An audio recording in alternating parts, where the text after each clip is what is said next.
ایک سنسان وادی میں حضرت موسیٰ علیہ السلام تنہا چل رہے تھے۔ ہاتھ میں ایک عام سی لکڑی تھی، ان کا عصا، وہی عصا جو ان کے سفر کا ساتھی تھا، جس پر وہ سہارا لیتے اور اپنی بکریوں کے لیے پتے جھاڑتے۔ وادی خاموش تھی، مگر فضا میں کوئی راز چھپا ہوا تھا۔ اچانک فضا لرز اٹھی، ایک نورانی آواز گونجی، اے موسیٰ، تمہارے ہاتھ میں کیا ہے؟ موسیٰ علیہ السلام نے کہا، یہ میرا عصا ہے، میں اس پر ٹیک لگاتا ہوں اور اس سے اپنے جانوروں کے لیے پتے جھاڑتا ہوں اور بھی کئی کام لیتا ہوں۔ پھر وہ حکم آیا جس نے کائنات کا سکوت توڑ دیا، اے موسیٰ، اسے زمین پر ڈال دو۔ موسیٰ علیہ السلام نے کوئی سوال نہ کیا۔ جیسے ہی انہوں نے عصا زمین پر ڈالا، وہ منظر پلک جھپکتے ہی بدل گیا۔ ایک عام سی لکڑی یکایک زمین پر تیزی سے سرکتی ہوئی ایک زندہ ہیبت ناک دیوا ہیکل سانپ بن گئی۔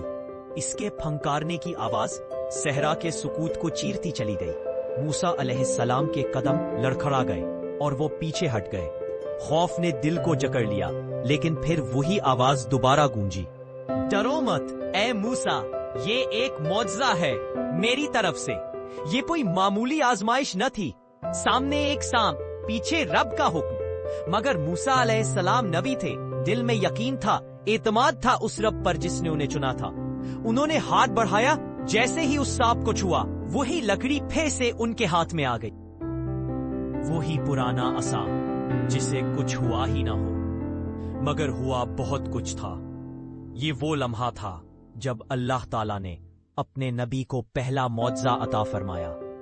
یہ وہی عصا تھا جو آگے چل کر فرعون کے دربار میں حق کی دلیل بنے گا اور جادوگروں کے سحر کو پاش پاش کرے گا۔ یہ صرف ایک لکڑی نہ تھی، یہ اللہ کی قدرت کا نشان تھا، ایک پیغام کہ جب رب کا حکم ہو تو ایک بے جان شے بھی زندہ ہو سکتی ہے، اور دنیا کے سب سے بڑے بادشاہ کا غرور بھی زمین بوس ہو سکتا ہے۔